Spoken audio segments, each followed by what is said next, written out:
재난안전 119 안보 토크 시간입니다. 한 주간의 안보 이슈를 백승주 전쟁기념사업회장님과 자세히 짚어보겠습니다. 자, 어서 오십시오.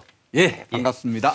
조금 전에 이재명 대통령의 긴급 기자회견이 있었고 한미가 관세, 안보 협상을 타결했다 이런 내용을 발표를 했습니다. 요건 잠시 뒤에 한번 저희가 좀 집중적으로 얘기를 해보고요. 먼저 러시아 우크라이나 전쟁부터 좀 살펴보겠습니다. 자, 러시아가 날씨를 이용해서 우크라이나 핵심 요충지를 차지하려고 총공세를 벌이고 있습니다. 관련 뉴스 보고 토크 시작하겠습니다. 자욱한 안개를 뚫고 군인들이 줄지어 이동합니다. 우크라이나 동부 포크로우스크 전선으로 향하는 러시아군입니다. 짙은 안개로 공중 감시가 어려운 틈을 노린 겁니다. 공세를 잘 막고 있다고 자신해왔던 젤렌스키 우크라이나 대통령도 러시아의 유리한 기상 조건 때문에 상황이 어렵다고 인정했습니다. 포크로우스크는 러시아가 휴전 조건으로 넘기라고 요구하는 우크라이나 동부 도네츠크주의 최후 방어선입니다. 인근 도시로 진격할 수 있는 거점이기도 합니다. 러시아는 이곳에 15만 명의 병력을 급파했고 일부는 이미 주둔 중이라고 우크라이나군은 밝혔습니다. 러시아의 총력전은 미국과 다시 협상을 시도하기 위한 걸로 보입니다. 앞서 헝가리 미러 회담은 현재 전선에서 협상을 시작하자는 미국과 돈바스 전체를 내놔야 한다는 러시아 사이 이견으로 무산됐습니다. 그런데 이제 포크로우스크를 점령하면 애초 요구했던 돈바스 전체를 현재 전선으로 만들 수 있으니 미국도 회담에 응할 거란 계산인 겁니다. И готовы также обсуждать с американскими коллегами возобновление подготовительной работы к предложенному ими саммиту лидеров России и Соединенных Штатов. 러시아는 다른 전선에서도 점령지를 조금씩 넓혀가고 있습니다. 정상회담 준비 재개 제안에 미국은 아직 반응이 없는 가운데 유럽의 불안은 커지고 있습니다. 베를린에서 KBS 뉴스 송영석입니다. 자, 회장님, 러시아가 짙은 안개를 틈타서 공격을 하고 있습니다. 자, 우크라이나가 드론 정찰 능력이 좀 굉장히 탁월하잖아요. 그걸 피하기 위해서인 거죠?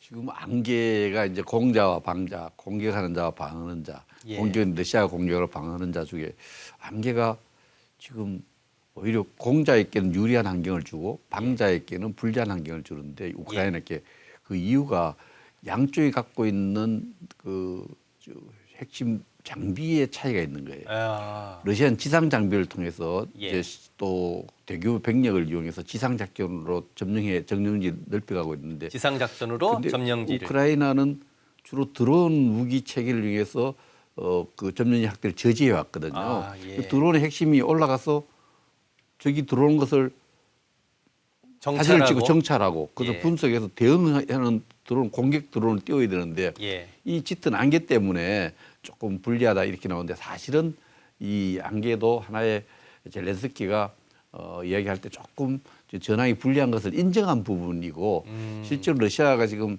다른 지역에 있던 군인을 17만 명을 투입해서 여러 가지 협상 유리한 요건을 확보하기 위해서 포크로우스크 지역을 점령의 의지가 굉장히 강하고 점령이 임박했다는 보도가 나오고 있지 않습니까? 그래서 전황이 전반적으로 러시아에게 유리하고 우크라이나에게 불리하다는 그 표현이 안개로 설명되는데 사실은 굉장히 불리한 것 같아요.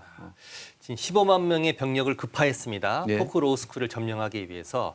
앞서 리포트에서도 조금 언급이 됐지만 이 지역이 왜 중요한 겁니까? 근데 우리 국민들이 이제 이 우크라이나 전황을 들어보면 그 지리 명칭, 도시 이름인데 굉장히 들으면 좀 낯설지 않습니까? 그게 뭐냐면 지금 돈바스 지역이 지금 나오는데 도네츠크하고 그 루안스크 바로 이쪽이 루안스크 주에 두 개 주가 우크라이나 영토에 얼마 정도 되냐면 5만 4천 평방 킬로미터 우리 대한민국 면적의 절반이 넘어요.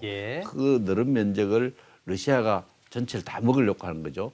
그 이 두 지역을 방어하는데 핵심적인 그 방어선 요새가 포크로우스크예요. 포크로우스크를 점령하면은 이 밑에 이제 크림반도로 연결된 헬손 지역하고 도네츠크 이 모든 지역을 완전 점령하는데 일단 전선이 형성되는 거예요. 그러면 우크라이나 방어는 거의 불리해지고 또 저기서 포크로우스크를 내주게 되면은 동부 전선 러시아가 진출하기 좋은 게 때문에 키이우라든지 다른 제2도시가 굉장히 위험에 빠지기 때문에 우크라이나로서는 최후 방어선, 방어의 어떤 요새라 이렇게 볼 수 있는데 이 부분에 대해서 지금 최근의 보도 전황을 보면 이미 포크로우스크는 텅텅 비어 있고 예. 러시아 군이 한 300명 정도 이미 침투해서 주요 도시 지역을 점령하고 있다 이런 전황 보도도 나오고 뭐 또 우크라이나 대통령이 뭐 잘 방어하고 있지만 안개 때문에 고생한다. 예. 안개를 띄웠지만 전황이 불리한 것을 인정한 부분이어서 예.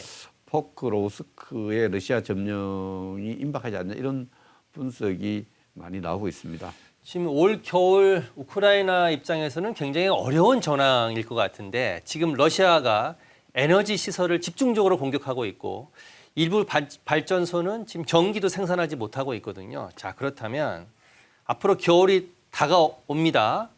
그러면 이 상황이 지금 우크라이나 상황이 굉장히 어려울 것 같은데 어떻습니까? 그렇습니다. 우크라이나가 그래도 좀 전쟁을 좀 장기화되고 있는 전쟁에서 버텨낼 수 있었던 것은 후방에 그 드론 공룡을 많이 지어서 예, 예. 드론을 생산해서 드론을 많이 활용하는 또 서방의 또 경제적 지원 이런 부분이었는데 이 지금 전기 생산이 중단되면은 후방 군수 공장 가동이 확 떨어져요. 예. 그래서 드론을 중심으로 한 여러 가지 핵심 장비의 생산 투입하는데 상당히 어려움을 겪을 수 있고 무엇보다도 장병 사기에도 영향을 많이 주겠죠. 예. 또 일반 국민들이 전쟁의 고통을 전기가 안 들어오고 전기로 인한 모든 그 생활이 잘 안 되면은 전쟁에 대한 생각이 좀 달라질 수 있어요. 염전 생각, 이게 전쟁에 대한 어떤 빨리 전쟁 끝났으면 좋겠다, 누가 이기든 이런 염전 사상이 들어올 수 있고 예.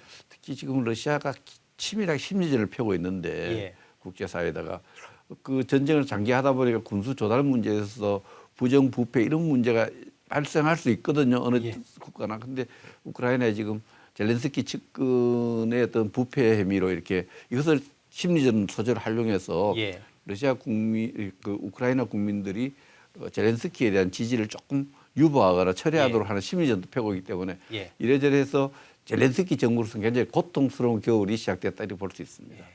지난번에 한번 회장님 말씀하셨는데 러시아가 젤렌스키 대통령을 악마시키고 친러에 가까운 새로운 대통령을 그렇죠. 옹립하는 그 부분을 지금 러시아가 지금 하고 공격하고 있는 거고 그렇죠? 그렇습니다. 17% 정도 우크라이나 국민 중 17% 정도가 러시아계예요. 예. 뭐 전체 뭐 비슷하지만 그러니까 이분들을 좀 핵심적으로 하고 또 러시아는 전통적으로 정치 장교를 많이 양성하죠. 심리전에 굉장히 능한 예. 장교, 정치 장교들이 많기 때문에 투입하고 비밀리 예. 투입하고 이 사람들이 조직화시키고 연전사상 전쟁을 조금 뭐 전쟁 이유 지구를 따라 전쟁을 싫어하는 사람들 엮어서 예. 젤렌스키 정부를 흔들고 젤렌스키 정부를 교체할 수 있는 하이브리드 전략이랍니다만 하이브리드 전략을 지금 구사할 수 있는 그런 여건으로 가고 있다고 볼 수 있습니다. 조금 전에 말씀하신 것처럼 젤렌스키의 측근이 협력사에서 리베이트를 받은 혐의로 지금 도주 중입니다. 그래서 우크라이나 국민들이 젤렌스키가 이거를 알았냐? 알았어도 문제고 몰랐어도 문제고 지금 여론이 나빠지고 있는데 예. 전쟁도 지금 전황이 안 좋습니다. 젤렌스키 대통령이 이 상황을 돌파할 수 있을까요? 젤렌스키가 정부가 지금은 전쟁 중이고 또 예. 전쟁에 대해서 우크라이나 국민들의 절대 지지를 받고 있다고 봐야 되죠. 예. 그 절대적 지지를 받고 있는데 많이 흔들릴 수 있는 요소가 많이 생긴 거예요. 염전 사상이라든지 예. 또 러시아 정치 장교들의 공작도 있고 지금 트럼프와의 관계가 지금 어제 오늘 일 보면 이 트럼프가 우리 참 신뢰할 만한 친구라고 동맹 세력을 계속 강조하는데 트럼프와도 일정한 균열이 좀 있지 않습니까? 예. 종전 조건 관련해서 이런 부분인데 아무튼 좋은 부분은 EU가 상당히 단합해서 예. 그 미국보다는 젤렌스키를 지원해주는 이런 부분은 좋은 요소인데 젤렌스키로서는 좀 정치적으로 예. 조금 입지가 약화되고 있다 이렇게 볼 수 있어요. 자, 그렇다면 앞서 우리 송영석 기자의 리포트도 봤지만 러시아가 미국과의 정상회담을 지금 하자 이렇게 지금 제안을 하는 움직임을 보이고 있어요. 지난번에 헝가리에서 했던 정상회담은 무산됐는데 러시아가 미국의 정상회담을 제안한 의도는 뭘까요? 평화공세죠. 이게 해서 지금 종전이 안 되고 전쟁이 중지되지 않는 이유가 예. 젤렌스키에 있겠다. 떠넘기는 거고 또 한편으로는 알라스카 회담에서 합의했는 부분에 대해서 우리는 지키려고 하는데 트럼프가 안 지키고 있다. 예. 트럼프와 젤렌스키에 대해서 전쟁 종전이 이루어지지 않는 데 대한 책임을 떠넘기는 평화공세로 봅니다. 그리고 예. 지금 야금야금 들어와서 전체 돈바스 지역을 유리한 상황에서 이런 문제를 던지는데 예. 지금 저 부다페스트 헝가리에서 정상회담 하게 된 거 취소했지 않습니까? 예. 그 취소한 이유를 러시아 측에서는 그 트럼프가 보고를 비밀 보고를 잘못 받아서 취소한 거다. 예. 이제 이 모든 유럽의 상황이 악화되고 있는 데 대해서 러시아가 그 책임을 트럼프와 제렌스키한테 떠넘기는 부분들이 러시아의 뭐 의도. 큰데 예. 그런 의도도 있는데 한편으로는 또 긍정적으로 이런 부분이 있어요. 지금 러시아 석유회사 4곳에 대한 제재가 시작되고 또 우크라이나에게 장거리 미사일을 러시아에 공격할 수 사용할 수 있도록 허락하고 그렇죠. 이런 부분이 또 러시아에서도 좀 부담이 될 수 있죠. 전쟁을 취소하는데 가장 중요한 게 뭐냐? 예. 국가 재정이거든요. 예. 자기 나라 돈이 없으면 돈을 빌려오던가 예. 돈을 꾸을 수 오거나 신용이 있어야 되는데 러시아도 한편으로서는 이런 미국에 대해서 평화공시를 왜 펴느냐. 러시아 국민들도 전쟁에 대해서 좀 지루한 느낌이 가질 수 있고 피로감을 느낄 것 같습니다. 그래서 그런 피로감도 느끼고 이런 부분에서 우리는 전쟁 끝내고 싶은데 미국 때문에 못 끝낸다 이런 이미지도 주고 또 경제 제재가 고통스러울 수 있어요. 예. 지금 러시아도 재정 상태가 전쟁이 이렇게 장기화되면서 다른 나라부터 신용이라든지 여러 가지 문제가 생길 경우에는 전쟁 지속 능력이 한계가 올 수 있죠. 예. 그런 부분을 반영했으면 좋겠는데 예. 지금은 평화 공세적 측면이 강합니다. 왜냐하면 유리한 상황이기 때문에. 자, 그러면 거꾸로 러시아가 미국의 정상회담을 제안했지 않습니까? 예. 제안할 움직임을 보이고 있는데 미국이 이걸 덜컥 받을까요? 저는 받아서는 안 된다고 생각합니다. 지금은 트럼프가 뭐 노벨상에 대한 뭐 여러 가지 관심 이야기도 하고 했지만 우크라이나 전쟁 빨리 끝내려고 예. 9월 이전에 좀 끝내려고 노력을 했는데 안 됐지 않습니까? 예. 그래서 회담의 성사, 뭐 푸틴을 다시 만나는 거 그 자체보다는 만나서 어떻게 의제를 조율하고 종전 조건을 어떻게 만들 것인가에 대해서 치밀한 그 준비 과정, 사전 협의 과정이 있고 난 뒤에 만나야 되지. 예. 그렇지만 트럼프 왕따 될 수 있어요. 트럼프 지금 국내 중간선거 비슷한 보궐선거에서 패배했죠. 완전한 패배, 완패를 당해서 국내 정치적으로 어렵고 또 여러 가지로 정치적으로 코너에 몰려 있고 또 뭐 지금 중동에서도 그렇게 그 순조롭게 진행되고 있지 않죠. 가자 문제가 또 그런 측면에서 또 APEC에 와서 그 체면 또 꾸겠지 않습니까? 김정은을 좀 만나고 못 싶다. 만났죠. 너 예. 하루 더 머물다를 만나고 싶다 했는데 김정은이 그냥 튕겼지 않습니까? 그러니까 이게 체면이 많이 손상된 거예요. 그래서 예. 트럼프가 지금 여러 가지 뭐 전략적 판단을 잘 해야 되겠지만 제일 중요한 것은 회담 자체, 회담을 성사시키는 거라서 그림을 보여주기보다는 예. 회담 안 하더라도 뭘 구체적 의제에 대해서 종전 조건에 대해서 러시아와 그 성과를 내야 되는. 성과를 내야 되지. 성과 내지 않으면 지금 트럼프 외교도 거의 부도날 수밖에 없어요. 그래서 이제는 회담 성사보다는 회담 성과에 더 집중해야 될 때다. 저는 그렇게 제가 트럼프 참모라면은 함부로 만나면 받지 안 됩니다. 마라. 성과를 내야 됩니다. 이렇게 이야기를 하겠습니다. 자, 그럼 지금 러시아가 우크라이나 영토를 계속 야금야금 지금 점령하고 있습니다. 그리고 지금 이 정도가 되니까 미국한테 야 정상회담 하자.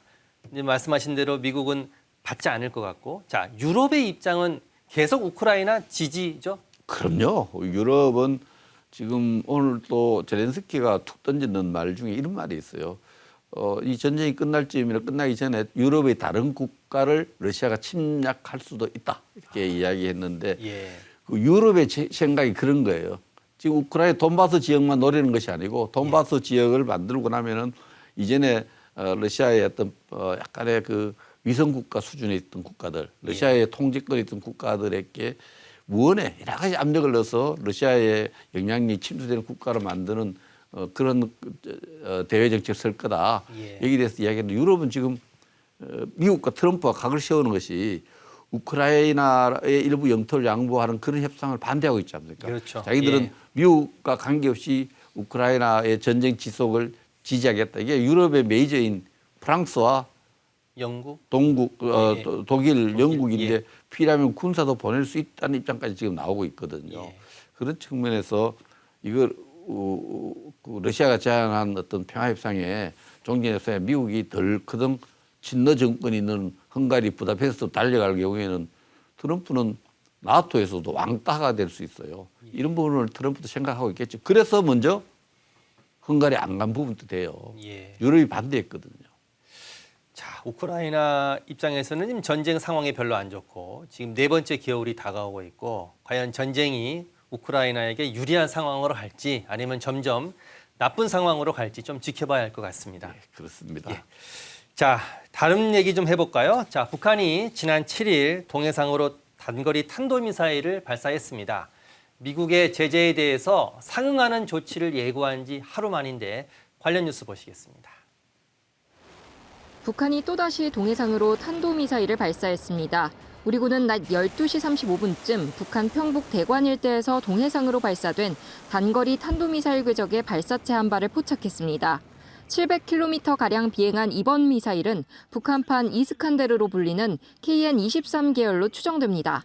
다만 하강호 상승 기동이 의심돼 탄도부에 극초음속 활공체를 단 화성 11 마일 가능성도 제기됩니다. 북한의 도발은 지난달 22일에 이어 16일 만입니다. 지난달 말 북미 정상회담이 무산된 뒤 미국 정부는 북한산 석탄과 철광석의 대중국 밀수출에 관여한 선박들을 비롯해 북한의 사이버 범죄 수익 자금 세탁에 관여한 개인과 기관에 대한 제재 방침을 내놨습니다.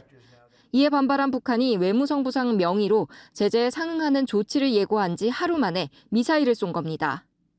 추가적인 제재를 연속적으로 취하는 걸 이제 지켜보면서 북한도 과거의 전통적인 이 맞대응 방식으로 다시 돌아간 거거든요. 한편 700km라는 비행거리를 고려할 때 지난 5일 부산에 입항한 미 항공모함 조지 워싱턴함을 겨냥한 걸로도 풀이됩니다. 한미 군사훈련을 겸한 이런 미 전략자산의 한반도 전개에는 이 단거리 탄도 미사일도 반응해온 것이 경험적 사례이다. 정부는 긴급 안보 상황 점검 회의를 열고 한반도 평화를 위협하는 행동을 중단하라고 촉구했습니다. KBS 뉴스 조혜진입니다. 회장님, 전문가들의 분석을 조금 종합해 보면 자, 미국의 제재에 맞선 전통적인 방식의 맞대응이다 이렇게 분석하고 있는데 그럼 우리가 뭐 특별한 의미를 부여할 필요는 없다고 봐야 되죠? 뭐 군사적 의미를 저렇게 과도하게 평가해 줄 필요는 없어요. 예. 미국이 항공모함, 미국이 북한의 그 단거리 미사일 몇 발 발사한다고 위축될 일도 그렇죠. 없죠. 예. 먼저 미국의 헤그셰스 장관이 왔을 때 방사포 쏜다고 헤그셰스가 겁먹을 것도 아니고요. 예. 이런 부분은 북한식 어떤 기싸움에서 안 지겠다는 거죠. 기싸움. 미국과의 어떤 기싸움에 안 지겠다는 거. 이것은 대외적 미국 보고 한국 보고 하라는 것보다는 국내 정치용이죠. 예. 왜냐하니까 바로 북한이 발표했어요. 이 내용에 대해서 예. 북한 주민들 알으라고. 예. 우리는 미국이 이런 제재를 하더라도 기죽지 않겠다 이런 거지. 군사적으로 이미 이스칸데르 미사일요. 저거는 뭐 사거리를 봤을 때는 저는 이스칸데르 미사일로 봅니다. 사거리로 봤을 때는 이스칸데르 미사일, 이스칸데르는 무슨 뜻인지 모르죠. 알렉산더라는 뜻이죠. 알렉산더 대왕을 예. 중동에서는 이스칸데르 대왕이라 그래요. 예. 이스칸데르 미사일은 이게 우리가 갖고 있는 패트리트 미사일이라든지 사드 미사일이 있으면은 이게 요격하는 무기 체계 우리 발달돼 있지 않습니까? 그렇죠. 예. 요격을 하지 못하려면 어떻게 하냐? 러시아가 개발한 게 있어요.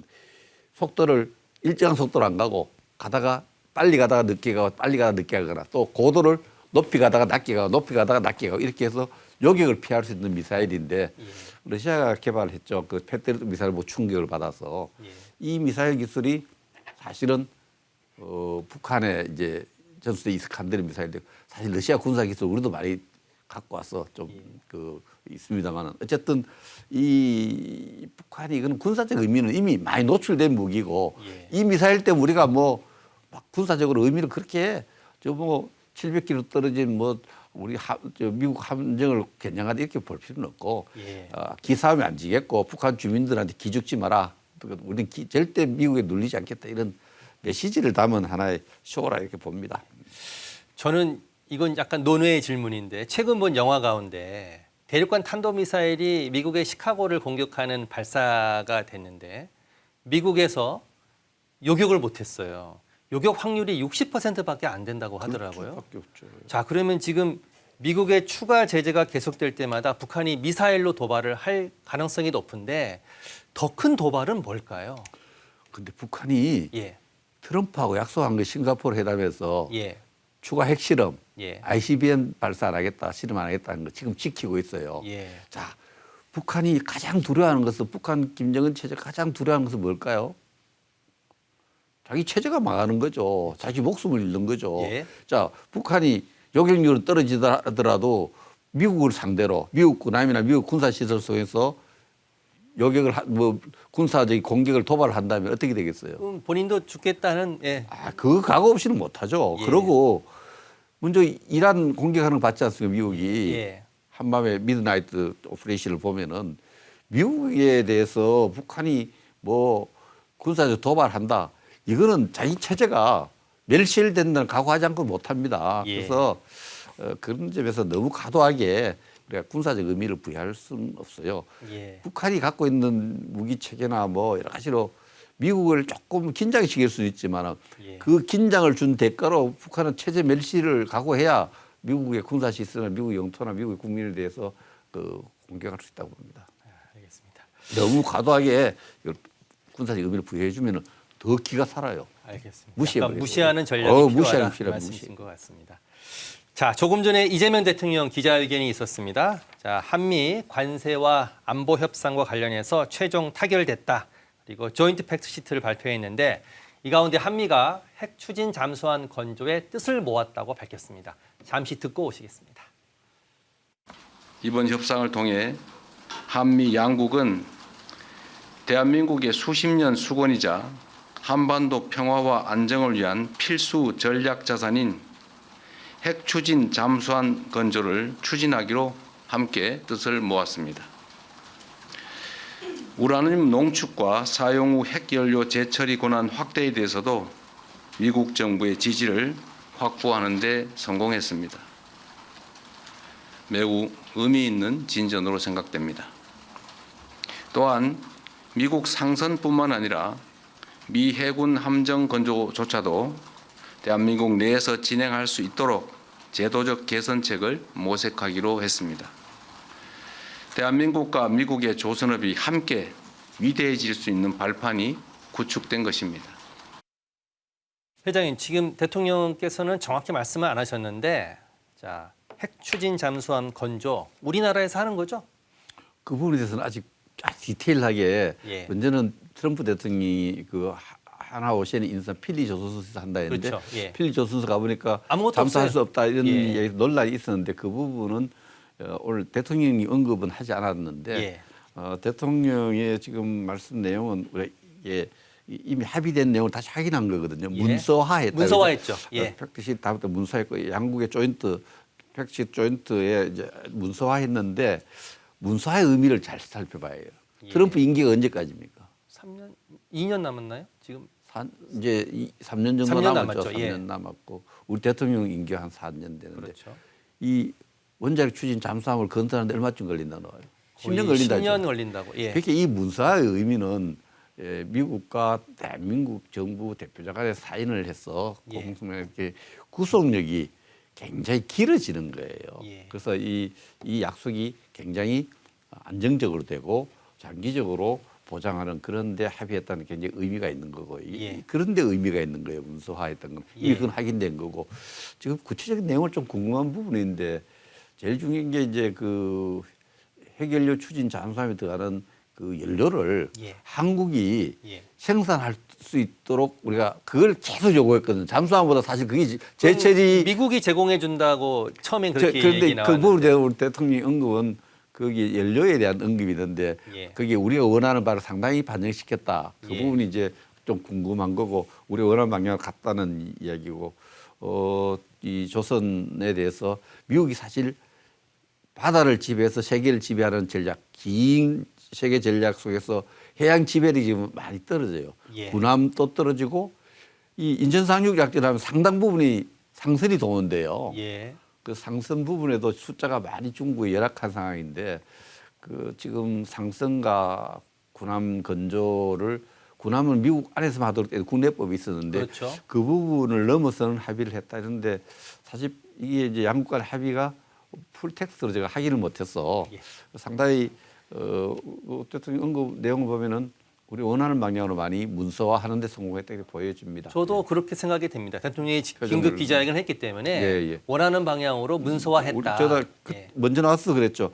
그 정상회담에서 합의한 것을 어떻게 문서화하는 작업, 디테일에 입각해서 아주 구체적으로 문서화하는 작업이 중요한데 그 부분은 어느 정도 진전과 성과를 낸 것으로 여기든 긴급 인터뷰 안 했겠어요? 예, 긴급 기자회견을 한 의미가 그런 데 그렇게 있다고 해석하면 볼 수 있겠습니다. 자, 그런데 회장님, 우리나라 핵 추진 잠수함 건조 계획을 빌미로 일본에서 본인들도 핵 잠수함을 도입하겠다. 이런 목소리가 지금 나오고 있는데 관련 뉴스 좀 보시겠습니다. 고이즈미 신지로 일본 방위상은 핵 추진 잠수함 보유를 논의하는 게 당연하다는 듯 말했습니다. 미국과 중국은 이미 핵 잠수함을 갖고 있고 한국과 호주는 건조를 계획하고 있는데 일본은 왜 안 되느냐는 겁니다. 幅広くその課題と可能性とメリットデメリットを含めて議論することは当然のことではないかと思います。 일본은 핵을 가지지도 만들거나 반입하지도 않는다는 비핵 3원칙도 흔들리는 모양새입니다. 다카이치 사나에 총리는 비핵 3원칙을 유지할지 확답을 피하면서 이를 명시한 3대 안보 문서를 개정하겠다는 뜻을 밝혔습니다. これから作業が始まります。これは、このような書きぶりになるということを私の方から申し上げるような段階ではございません。 주변 안보 환경 변화를 핑계로 그간 일본 내에서 금기시돼 왔던 핵 관련 자산 보유 목소리가 공개적으로 나오는 분위기입니다. 일본 정부는 공격용 무기 수출도 대폭 확대할 방침으로 전해졌습니다. 지금까진 수송, 경계, 감시 같은 방어 용도 무기만 동맹국 등에 제한적으로 수출해 왔는데 수출하는 무기의 종류도 대상도 늘리겠다는 겁니다. 일본의 군사력과 방위 산업을 본격적으로 키우겠다는 뜻으로 풀이됩니다. 다카이치 총리는 취임 이전 자위대를 헌법에 명시해 정식 군대로 만들겠다는 뜻을 밝혀왔고 취임 뒤엔 방위 예산을 대폭 증액하고 있습니다. 다만 미국도 일본의 방위비 증액은 환영하고 있지만 핵 추진 잠수함 등 핵 관련 전력 보유까진 쉽지 않을 거란 전망도 나옵니다. KBS 뉴스 홍진아입니다.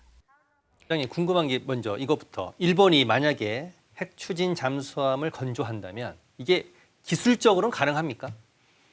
저는 기술적 가능하다고 봅니다. 예. 기술적 가능한데 지금 문제가 우리 국민들에게 혼란을 주는 것이 핵 잠수함이 두 가지의 어떤 의미가 있어요. 예. 핵 잠수함이 그 동력을 핵 원료로 하는 그런 연료를 핵의 원료로 쓰는 핵 연료 추진 잠수함이 있고 전통적으로 냉전 시대 때 우리가 핵 잠수함이라 그러면은 잠수함에 핵 미사일, 핵무기를 핵무기를 탑재한 미사일 우리가 두 개 혼용돼 가지고 있는데 그 한미 간에 합의한 내용은 명확히 연료를 동력선을 원자력으로 교체하는 핵무기가 아니라 그렇죠. 그런 문제죠. 그 수준이라면은 사실 우리가 핵 연료를 써서 발전소 있지 않습니까? 그거하고 뭐 다를 바 없죠. 그게 비핵화 원칙하고 충돌하는 부분도 아니고 핵 연료로 잠수함을 만드는 게 이미 미국의 동맹국가인 오스트레일리아에 미국이 이미 허용을 했고 또 한국과도 합의를 했고 또 일본에 대해서도 우리가 예민하게 일본 하면 일본 자위대 이렇게 하면 굉장히 예민하게 받았는데 일본 고이치마 옛날 총리 아들이죠. 여기 나와서 이야기하는 것이 그 핵연료 추진 잠수함을 만드는 것이 비핵화 원칙하고 저는 충돌되는 부분이 적다고 생각합니다. 그게 많지 않다. 왜냐하면 핵연료를 이용해서 원자력을 가동하는 거나 핵연료를 이용해서 우리가 잠수함 배를 움직이는 거나 뭐 큰 차이가 없어요. 핵무기만 탑재하지 문제는 않으면. 거기에 사용된 연료를 일본이 이제 지금 우리보다 훨씬 높은 재처리 기술을 갖고 있죠. 권한도 갖고 있어서 이런 부분이 언제라도 핵무기를 만들 수 있는 그 핵무기가 필요하다고 결심하고 핵을 만드는데 핵무기를 만드는데 걸리는 시간을 우리가 리드 타임을 하지 않습니까? 이 리드 타임이 좁혀질 수 있는 부분이 있어요. 우리도 마찬가지. 우리도 그걸 기대하는 거죠. 핵은 없지만 우리 안보상에 비해서 핵이 필요하다고 결심했을 때 핵무기를 생산할 수 있는 그 리드 타임을 줄일 수 있고 일본도 핵 추진 연료를 통한 잠수함을 만들고 운용할 경우에는 지금 갖고 있는 여건 플러스 그런 여건까지 갖춰지면은 엄청나게 빠른 시간 안에 핵을 만들 수 있는 것 때문에 중국과 다른 삼국들이 좀 예민하게 반응할 수는 있지만 그 자체가 핵연료를 이용해서 잠수함을 운용한다. 예. 핵연료에서 뭐 항공모함을 운영한다. 이렇게 했을 때 그 자체가 비핵화 원칙과는 충돌되는 부분은 뭐 많이 생각할 부분이 있고 직접 충돌하는 부분은 좀 적다 생각합니다. 그러니까 핵무기를 탑재한 잠수함이 아니라 핵 원료를 사용한 잠수함이 일본에서 도입된다면 한반도의 어떤 안보에는 큰 영향은 주지 않을 제가 볼 것이다라고 때는 보시는 거죠? 사실 핵 연료를 장착한 잠수함의 가장 큰 군사적 의미는 예. 뭐냐면은 원양 해군 능력을 이렇게 멀리 나가서 정찰할 해양 수 작전 있는. 예. 오퍼레이션을 할 수 있는 능력을 키우는 기 때문에 한국과 일본 간의 거리는 그러니까 원양 아니지 않습니까? 인접해 있지 않습니까? 예. 그래서 그런 측면에서 일본이 만약에 그 핵 연료 추진 잠수함을 갖게 된다면은 미국의 그 인도 태평양 전략에 미국은 돈 안 들이고 도움 받을 수 있는 부분이 있고 일본은 그 2차 세계 대전의 멍에 패전의 명예 속에서 안보 주권이 좀 제한받았지 않습니까? 예. 그 멍에서 좀 벗어나서 좀 정상 국가로 가는 일본은 자기들 표현대로 보통 국가예요. 보통 국가, 정상 국가로 가는데 좀 많이 다가서는 부분이 되는데 그렇다면 지금 회장님 말씀대로는 미국이 강력히 반대하지 않을 것이다라고 보고 있는 거군요. 저는 예. 미국의 전략상으로 보면은 일본의 그 원장 작전 능력이 커지는 것은 미국이 지금 부족한 부분을 메꿔주는 부분이기 때문에 뭐 긍정적으로 검토할 수밖에 없지 않느냐 이렇게 봅니다. 예민한 문제죠. 예민한 문제인데 우리한테 상황을 좀 지켜봐야 될 것 우리한테는 같습니다. 애매한데. 왜냐하면 비핵화 3원칙 또 평화헌법 이것도 조금 이렇게 바꿔야 되거든요. 미국이 오스트레일리아의 핵 잠수함을 만들도록 하고 우리가 잠수함을 운영하는 것은 대한민국을 위해서 오스트레일리아산 측면도 있겠지만 예. 기본적으로는 미국의 인도 태평양 전략에 도움 받을 수 있다는 확신 때문이죠. 그런 큰 그림 속에서 예. 미국은 강력히 반대하지 않을 것이다. 이렇게 설명해 주셨고요. 자, 하나만 더 짚어보고 넘어가겠습니다. 중앙아메리카 지금 카리브해에서의 군사적 긴장이 높아지고 있는데 미국이 마약과의 전쟁을 이유로 베네수엘라 선박을 공격한 데 이어서 최신의 항공모함도 투입을 했습니다. 뉴스 보고 토크 이어가겠습니다. 미국의 최신의 항공모함 제너럴 포드호가 카리브해 작전구역에 진입했습니다. 항공기를 90대까지 실을 수 있는 세계에서 가장 큰 항모입니다. 베네수엘라 선박을 마약 운반선이라며 공격해온 데 이어 인근 지역 전력을 강화하는 조치입니다. 지금까지 약 20척의 선박이 격침됐고 70명 넘게 사망했습니다. 미국의 일방적인 무력 사용에 영국이 관련 정보 제공을 중단하는 등 국제사회가 거리를 두는 모습이지만 마두로 베네수엘라 대통령까지 마약 카르텔 리더로 지목한 트럼프 행정부는 군사작전을 밀어붙이고 있습니다. And a lot of the Venezuelan drugs come in through the sea, so you get to see that. But we're going to stop them by land also. 미국에 맞서 대규모 군사훈련 장면을 공개한 베네수엘라는 정권 전복 시도를 중단하라며 강력히 반발하고 있습니다. 베네수엘라가 중국, 러시아 등과 가까워지는 것을 불편해하고 정권도 인정하지 않고 있는 미국이 이젠 친미 정권을 세워 원유와 히토류 등 자원을 가져가려 한다는 주장입니다. Nadie es nadie. Tenga el apellido que tenga, llámese como se llame. Nadie le quitará a Venezuela la gloria de esta libertad conquistada a sangre y fuego. 미국은 올해 8월 마두로 대통령을 체포할 수 있는 정부에 대한 현상금을 5천만 달러로 올렸습니다. 내부 균열을 노리겠다는 건데 아직 그럴 조짐은 보이지 않고 있습니다. 뉴욕에서 KBS 뉴스 박일중입니다. 이것부터 여쭤보겠습니다. 자, 항공모함까지 지금 투입을 했습니다. 자, 이게 정말 트럼프 대통령이 마약 단속 이게 목적인지 아니면 베네수엘라 정권 전복 이게 목적인지 어떻게 보십니까? 하여튼 베네수엘라 하면 제가 또 생각나는 게 1960년에 우리가 국민소득 89달러, 이 나라 1000달러였어요. 14배나 많았어요. 요즘 예. 의식주를 걱정한 나라인데 트럼프가 지금 베네수엘라의 마두로 정권을 기소한 사실은 아시죠? 현상금을 지금 아니 2020년에 일기 예. 트럼프 정부 때 미국 법원에 기소를 했어요. 아, 예. 기소를 했는데 범죄자로 기소를 했어요. 예. 마약 수출업자로 마약 범죄로 해서 기소를 하면서 기소를 한다는 얘기는 그 마두로를 베네수엘라의 대통령이 인정하지 않고 테러 단체 수괴로 이제 하는 거죠. 그래서 마두로 대통령이 그 지휘하에 운영하는 모든 선박 이런 것은 마약 수출과 관련돼 있다. 예. 그래서 대외적인 명분은 국제사회의 어떤 글로벌 주는 메시지는 넌 마약과의 전쟁, 마약 범죄와의 전쟁을 하고 있다 하는데 제가 볼 때 실제로는 마두로 정권을 좀 퇴진시키려는 그러한 대외 전략을 갖고 있어요. 현상금도 지금 5천만 달러, 700억이 걸려 있어요. 그래서 이후로 마두로는 어떻게 대응할 것인가? 그럼 잡혀가서 기소 가서 평생 감옥에 있을 것인가? 같이 국민들하고 합해서 전쟁해야 될 것인가? 마두로는 잡혀가기 싫은 거죠. 그렇죠. 그래서 지금 트럼프는 마두로가 이제 쉽게 이 트럼프의 의지대로 안 움직이니까 군사적으로 포드 항공모함이죠. 저게 2017년인가 진수했는데 뭐 90대 정도 전투기 또 핵주인 잠수함도 탑재해 세계 최강의 군대를 이제 그 진입시키고 마약과의 전쟁을 하겠다. 마두로 퇴진시키는데 이미 CIA에 그저 지시를 했다 그러죠. 일부 언론 따르면은 마두로를 현행범으로 간주하고 체포해라.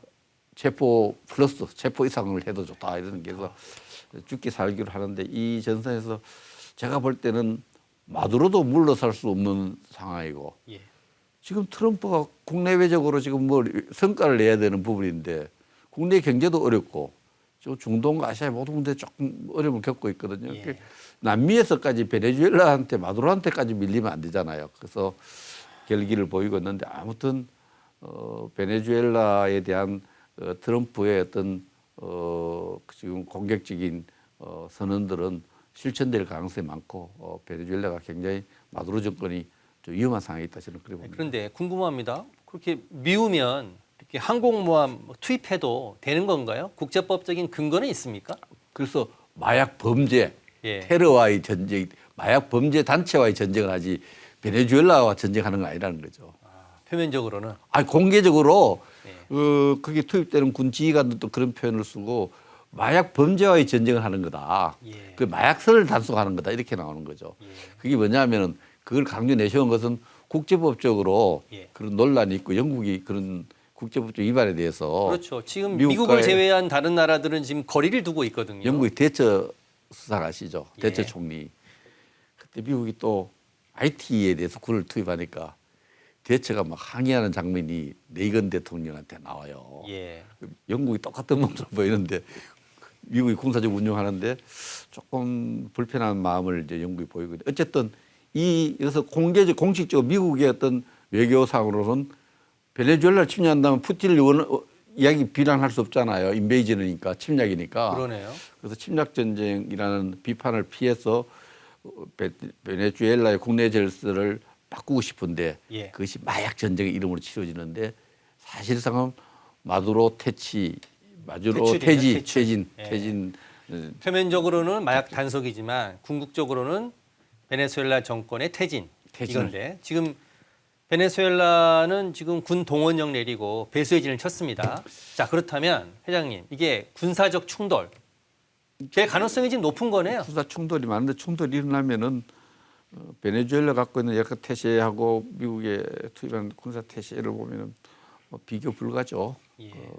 그런 점에서 베네수엘라는 계속해서 대외적으로 국제사회 연대를 좀 추구하겠죠. 국제사회 연대를 통해서 좀 직접적인 군사적인 그걸 막아보려고 하는데 트럼프 이게 강한 것 같아요. 자, 그럼 마두로 정부가 도움을 요청할 때가 있습니까? 미국이 만약 군사적 충돌, 공격을 하거나 어떤 위협적인 행동을 한다면 지금 마두로 정권 도움을 청할 수는 어디에 도움을 청할 수 있는데 있습니까? 지금 뭐 또 중국이라든지 이런 나라들이 있는데 이런 나라들이 만약에 마두로를 돕게 되면 미국과 직접 충돌하는 문제가 생기잖아요. 그렇죠.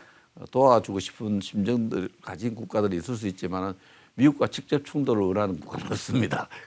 마두로도 외로운 상황이 있을 겁니다. 상황을 좀 중국이 지켜봐야 지금 될 것 마두로에 같네요. 대해서 군사 지원을 할 수 있겠어요? 중국과 정면 충돌인데. 그렇죠. 어려울 것 같습니다. 자, 전쟁 기념관 소식 좀 알아보겠습니다. 덴마크 사절단이 방문을 했다면서요? 덴마크가 6.25 때 참전 국가였죠? 의료 지원단을 보내줬죠. 유틀란티아 선박을 통해서 의료 지원서를 보냈고 군인들 한 5천여 명, 민간 6천여 명을 치료한 기록을 갖고 있고 전쟁이 끝난 이후에도 의약품과 의료 장비를 우리 국립의료원에 기증해서 우리 의학 발전에 굉장히 많은 기여를 의료진을 파견했네요.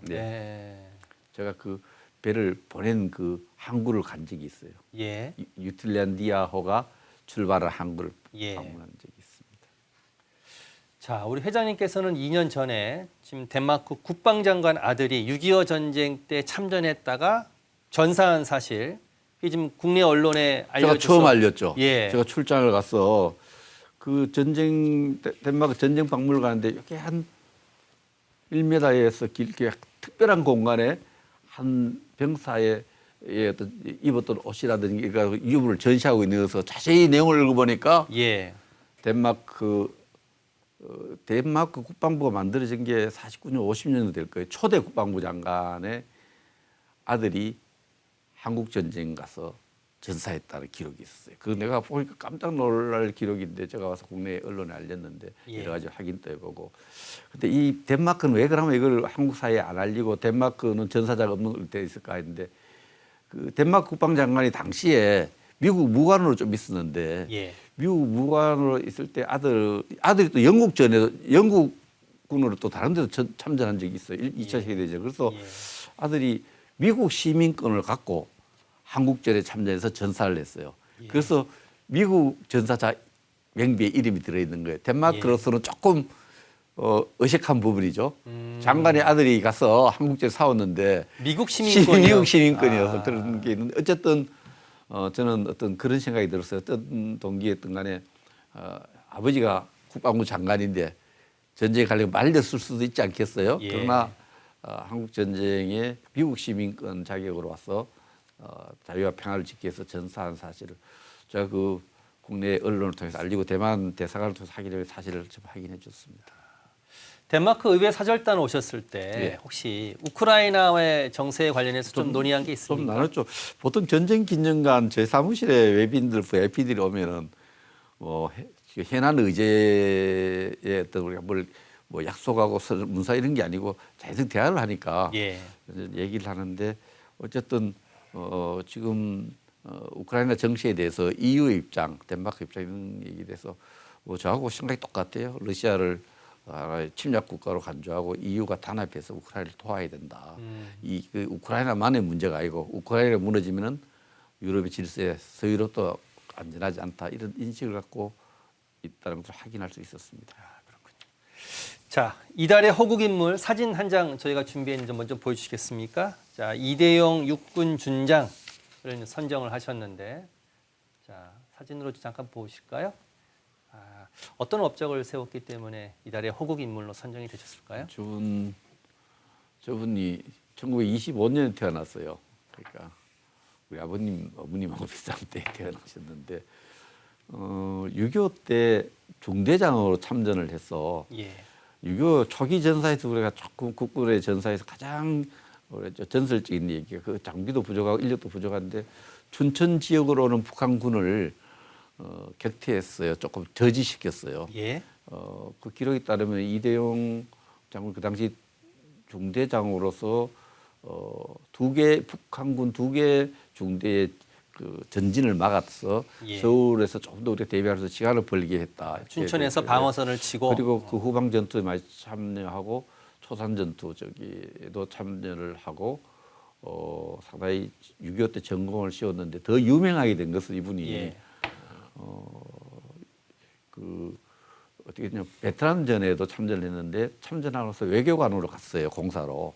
공사로 갔는데 베트남전에 베트남이 망할 때 모든 교민을 시키고 마지막에 철수까지 미루다가 베트남에 체포가 됐어요. 예. 체포가 돼서 5년 정도 75년에 체포가 돼서 억류가 돼서 한 5년 정도 베트남 감옥에 있는데 그때 북한이 이대용 씨를 평양으로 해유에서 가려고 할 때 그 고문과 해유에서 버텨서 80년 봄에 한국으로 돌아오죠. 그래서 굉장히 전생애를 대한민국을 위해서 좀 희생과 헌신, 봉사했던 그런 부분이 우리가 인정되어서 이번에 호국의 인물로 선정을 했었는데 지금 대신 상을 받으시는 분은 누구? 지금 예. 이번에 대신 상을 받은 분은 이분은 고 사단 처음 춘천 전투에 있었던 사단의 부사단장님이었어요.